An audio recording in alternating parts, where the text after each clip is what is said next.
गांव में मीठी अपने पिताजी उमेश और सौतेली माँ रमा के साथ रहती थी। उसकी सौतेली माँ उससे बहुत काम करवाती। मीठी, कुएं से पानी लेकर आओ।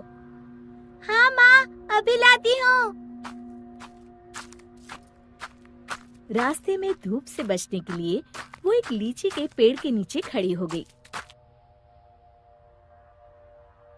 तभी उसका ध्यान लीची के पेड़ की तरफ गया।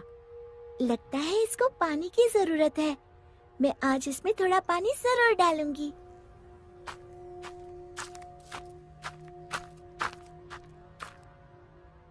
लौटते समय मीठी अपने घड़े से थोड़ा पानी लीची के पेड़ में डाल देती है। अब ये उसका रोज का नियम हो गया। जाते समय थोड़ी देर रुकती और आते समय थोड़ा पानी उसमें डाल देती। उसी पेड़ में एक चुड़ैल रहती थी। इतना ठंडा और मीठा पानी बड़े दिनों के बाद मिला है। एक दिन चुड़ैल ने सोचा, क्यों ना इस लड़की को दोस्त बनाया जाए। बहुत दिनों से मैंने कोई इंसान नहीं खाया। और वो मीठी की हम उम्र लड़की का रूप बनाकर कुएं पर बैठ गई। क्या नाम है तुम्हारा? मीठी। और तुम्हारा? अम्बी। अम्बी? अम्बी तो खट्टी होती है। तुम मीठी और मैं खट्टी, मतलब मीठी खट्टी। नहीं, मीठी खट्टी नहीं, मीठी अम्बी। दोनों खिलखिलाकर हंसने लगती है। अरे, मुझे तो तुमसे बातें करके बड़ी देर हो गई। और जल्दी से घड़ा लेकर घर के लिए चल दी। थोड़ा सा पानी उसने लीची के पेड़ में भी डाल दिया। चुड़ैल बहुत दिनों से अकेली रह रही थी। उसे मीठी का साथ अच्छा लगा। वैसे मीठी अच्छी लड़की है, क्यों ना इसे अपनी दोस्त बना लूं। ऐसे ही रोज मीठी और अम्बी कुएं पर मिलती और ढेर सारी बातें करती, खूब हंसती खिलखिलाती। एक दिन, आज तो बड़ी देर हो गई, मीठी पानी लेने नहीं आई। क्यों ना उसके घर जाकर देखूं। ये सोचकर चुड़ैल मीठी के घर पहुंच गई। वहाँ उसने देखा, मीठी, अभी तक तुमने बर्तन नहीं धोए और पानी भी नहीं लाई। बस माँ, खाना खाकर अभी बर्तन धोती हूँ। कब से खा रही हो? जल्दी उठो, बहुत काम है। खाना खाकर मीठी बर्तन धोने लगी। आज मैंने लीची के पेड़ में पानी भी नहीं डाला और न ही अपनी दोस्त से मिल पाई।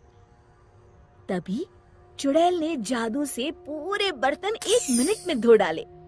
मीठी आश्चर्य से यहाँ वहाँ देख रही थी कि चुड़ैल उसके शरीर में प्रवेश कर गई और वापस आकर सोफे पर लेट गई।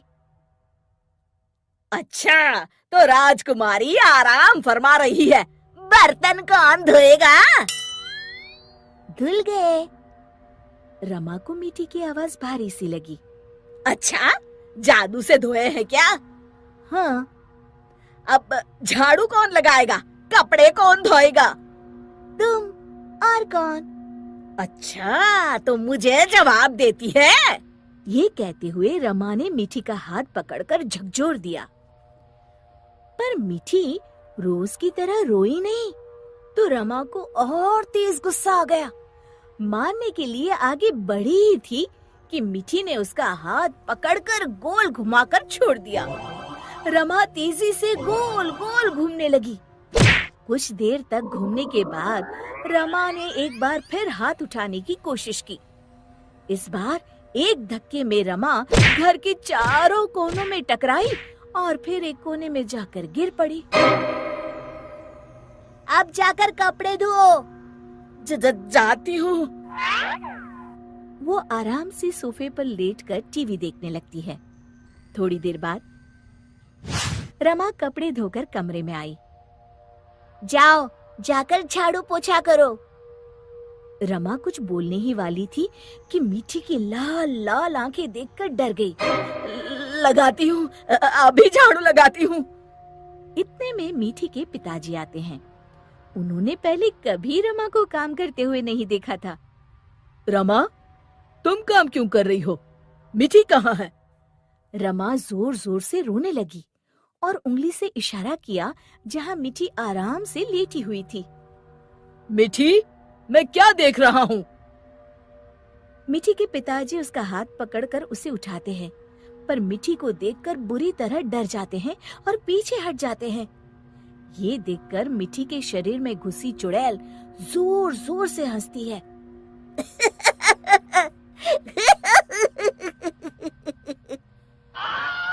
उमेश समझ जाता है कि मीठी पर चुड़ैल का साया है। कौन हो तुम और यहाँ कैसे आई?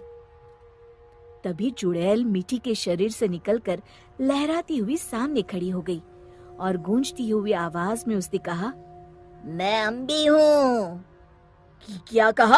अम्बी मतलब लीची वाली चुड़ैल? हाँ, और मीठी मेरी दोस्त है। तुम लोग उसे बहुत परेशान करते हो। मैं तुम सबको खा जाऊंगी। उमेश और रमा डर के मारे थर थर कांपने लगे। हमें माफ कर दो अम्बी, आज से हम ऐसा नहीं करेंगे। हाँ हाँ, हमें माफ कर दो, आज से हम ऐसा नहीं करेंगे।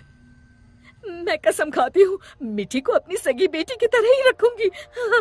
नहीं, तुम सब झूठे हो। अम्बी को बहुत गुस्सा देखकर मीठी बोली, नहीं नहीं अम्बी, तुम मेरी अच्छी दोस्त हो ना। मेरे माँ पिताजी को कुछ मत करो। नहीं, इन्हें सबक मिलना जरूरी है। तुम्हें मेरी कसम। ठीक है, अभी छोड़ देती हूँ, लेकिन जब भी तुम्हें मेरी जरूरत हो मुझे बुलाना, मैं फौरन आ जाऊंगी। और फिर उस दिन के बाद से रमा ने कभी मीठी को तंग नहीं किया। शिक्षा: हमें किसी के भोलेपन या मजबूरी का नाजायज फायदा